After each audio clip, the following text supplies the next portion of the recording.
নমস্কার বন্ধুরা, আজ আপনাদের জন্য নিয়ে চলে এলাম বিনা ওটিজি দিয়ে কীভাবে বাড়িতে বসে পিৎজা বানাবেন তার একটা পূর্ণ ভিডিও।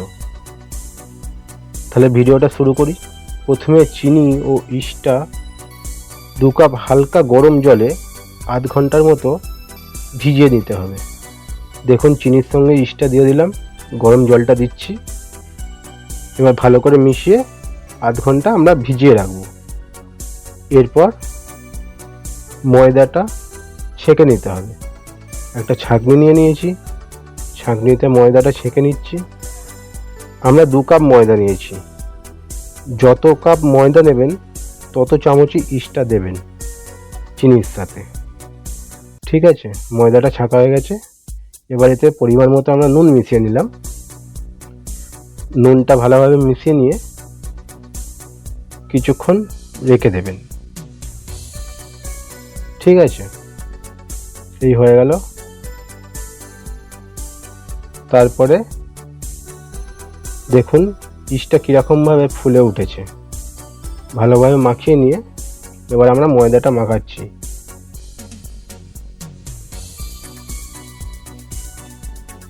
দেখুন ইস্টটা দিচ্ছি, একটু একটু করে ইস্টটা দিচ্ছি আর একটু একটু করে ময়দাটা মাখাচ্ছি। পুরো জলটা দেবেন না, পুরো জলটা দিয়ে দিলে আপনার ময়দাটা মাখাতে অসুবিধা হবে। একটু একটু করে জলটা দেবেন, তাতে ময়দাটা মাখানো যাবে ভালো মতো। আর একটু তেল দিয়ে নেবেন ময়দার সাথে। তো দেখুন ময়দাটা এখন মাখানো হচ্ছে।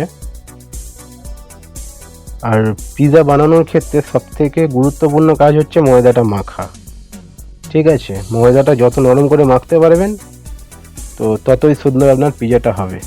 আজকে আমরা পিৎজার একটা দারুণ ভিডিও দেখাচ্ছি। তো বন্ধুরা, যারা আপনারা আমার চ্যানেলটিকে সাবস্ক্রাইব করেননি তারা সাবস্ক্রাইব করে দেবেন আর বেল আইকনটা বাজিয়ে দেবেন, যাতে আমার ভিডিওগুলো আপনাদের কাছে পৌঁছে যায় সবার আগে। তো এই ময়দাটা আমরা যে মাখছি কমপক্ষে 15 থেকে 20 মিনিট ধরে আপনাকে মাখতে হবে ভালো করে। ভালো করে ময়দাটা মাখা হয়ে গেলে দেখতে হবে হাতে লেগে যাচ্ছে কিনা। যতক্ষণ না হাতে লেগে যায় ময়দাটা ততক্ষণ পর্যন্ত মাখতে হবে। যখন হাতে লেগে না যাবে ততক্ষণ বুঝবেন যে ময়দাটা ভালো করে মাখা হয়ে গেছে, ঠিক আছে? এই পর্যন্ত ক্লিয়ার হয়ে গেছে আপনাদের কীরকমভাবে ইস্টটাকে মিশিয়ে ময়দাটা মাখাতে হবে। তো দেখুন আমাদের প্রায় হাতে লাগছে না, ময়দাটা মোটামুটি মাখা হয়ে এসছে। আর একটু ভালো করে আমরা ময়দাটা মাখিয়ে নিচ্ছি যাতে আরও ভালো নরম হয়। এরপরে একটা বাটি নিয়ে বা কোনো পাত্র নিয়ে তাতে তেল মাখিয়ে নেবেন যাতে ময়দাটা লেগে না থাকে, ঠিক আছে? এই যে আমরা বাটি নিয়ে একটা পাত্রে তেল মাখিয়ে ময়দাটাকে ওতে রেখে দেবো। এয়ার টাইট করে রাখবেন যাতে হাওয়াটা না বেরিয়ে যায়। দেখুন ময়দাটা কত সুন্দর নরম হয়ে গেছে। এই বাটিতে রেখে আমরা একটু উপর থেকে তেল দিয়ে দেব। আমরা যেহেতু আজ চিকেন পিৎজা বানাচ্ছি তার জন্য চিকেনটাকে তৈরি করতে হবে। চলুন চিকেনটা তৈরি করা যাক। দেখুন আমরা 200 গ্রামের মতো চিকেন নিয়ে নিয়েছি, বোনলেস চিকেন, ছোট ছোট করে পিস করে। তাতে আদা, রসুন, ভিনিগার, 1 চা চামচ অরিগানো, 1 চা চামচ চিলি ফ্লেক্স, সোয়া সস একটু চিলি সস, পরিমাণ মতো নুন দিয়ে ভালোভাবে, আর তেল দিতে হবে। দিয়ে আপনি ঘন্টাখানেকও রাখতে পারেন, আধা ঘন্টাও রাখতে পারেন। ভালো করে মাখিয়ে নিন, ভালো করে ম্যারিনেট করে নিন। এবার দেখুন আধা ঘন্টা হয়ে গেছে। আমি এবার এতে একটু বাটার আর একটু তেল দিয়ে দিলাম। কড়াতে তেল দিয়ে তাতে চিকেনটা, ম্যারিনেট করে রাখা চিকেনটা দিয়ে দিলাম, দিয়ে ভাজতে হবে খানিকক্ষণ, মোটামুটি 10 থেকে 12 মিনিট। আপনারা চাইলে এটাকে অনেকক্ষণই ভাজতে পারেন, 10-12 মিনিটে হয়ে যাবে আশা করি। এটাকে ভাজা হয়ে গেলে একটা পাত্রে, আলাদা পাত্রে একটা রেখে দিন। দেখুন একটা হালকা স্মেল ছাড়ছে, তখনই বুঝবেন ভাজা হয়ে গেছে। একটা পাত্রে ঢেলে রাখুন। এবার দেখুন যে ময়দাটা রেখেছিলাম কতটা ফুলে গেছে, কতটা অল্প পরিমাণ রেখেছিলাম কত বড় ফুলে গেছে। আমি এখানে ময়দাটা 3 থেকে 4 ঘন্টার মতো রেখে দিয়েছিলাম আলাদা করে। ঠিক আছে, আপনারা 3 ঘন্টা মিনিমাম রাখতেই হবে। রাখার পরেও কিছুটা মেখে নিতে হবে। তো আমরা যেহেতু আজকে 2টো পিৎজা বানাবো, তো 2টো লেচি কাটতে হবে।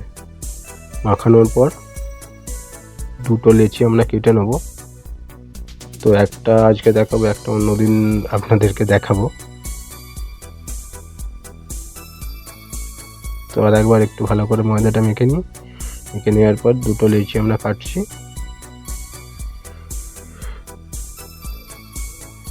এরপর একটা থালা নিয়ে তার তেল মাখিয়ে লেচিটাকে ভালোভাবে থালার মধ্যে মাখিয়ে নিতে হবে। দেখুন একটু আটা গুঁড়ো দিয়ে দেবেন, ময়দা গুঁড়ো দিয়ে দেবেন ওতে, তাতে কী হবে নিচেটা জড়িয়ে যাবে না।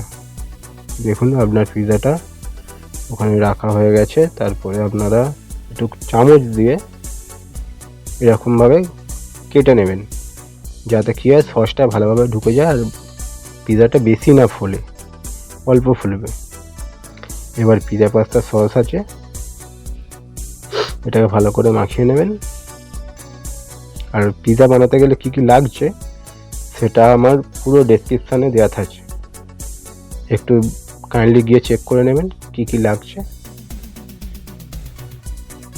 একটু মিওনিজ দিয়ে দিলাম আমরা, মিওনিজটা দিয়ে দিলে টেস্টটা একটু ভালো হয় আর কি।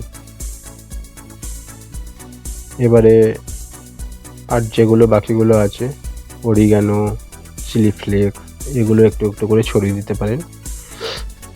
অরিগানোটা, চিলি ফ্লেক্সটা ছড়িয়ে নিচ্ছি। তারপর একটু মরিচ গুঁড়ো দিয়ে দিতে পারেন, টেস্টটা আরও ভালো হবে। এবার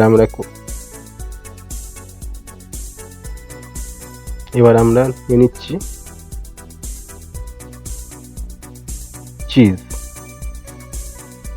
চিজটাকে গ্রেট করে দিয়ে তার উপরে আগে থেকে কেটে রাখা যে সবজিগুলো আছে, যেমন টমেটো, ক্যাপসিকাম, পেঁয়াজ, এইগুলো কেটে রেখেছিলাম। তো এগুলো ভালোভাবে সাজিয়ে দিচ্ছি। দেখুন ক্যাপসিকাম, পেঁয়াজগুলো ভালোভাবে সাজানো হয়ে গেলে এবার যে ভেজে রাখা চিকেন ফ্রাইটা ওটাকে আমরা দিয়ে দেব। আর আমাদের আমরা পিৎজাটা বানাচ্ছি বিনা ওটিজিতে। তো তার জন্য কি করতে হবে, প্রথমেই একটা কড়া নিয়ে নিতে হবে। কড়াটাতে একটা স্ট্যান্ড দিয়ে দিতে হবে, দিয়ে প্রথমে একটা ঢাকনাযুক্ত কড়া নিলাম, নিয়ে একটা স্ট্যান্ডটা বসিয়ে দিলাম। 10 মিনিটের মতো ফুল ফ্লেমে গ্যাসটাকে রেখে গরম করে দিতে হবে। দেখুন 10 মিনিট হয়ে গেছে, আমরা গরম করে পিৎজাটা বেক হতে দেব স্ট্যান্ডের ওপরে। মনে রাখবেন কড়াটার ধারের থালাটা না লেগে থাকে। আবার ঢাকা দিয়ে আঁচটাকে একদম কমিয়ে নেব। আধা ঘন্টা পর আপনার পিৎজা রেডি হয়ে গেছে। দেখুন কত নরম হয়েছে, খুব সুন্দর গন্ধ উঠেছে। আর যেহেতু ময়দা দিয়েছিলাম নিচেতে, তার জন্য কি সুন্দরভাবে উঠে আসছে অটোমেটিক্যালি। দেখুন আপনার পিৎজা রেডি। রেসিপিটা বাড়িতে করতে পারেন, আপনারা ট্রাই করতে পারেন। আজকের জন্য এই পর্যন্তই, ধন্যবাদ।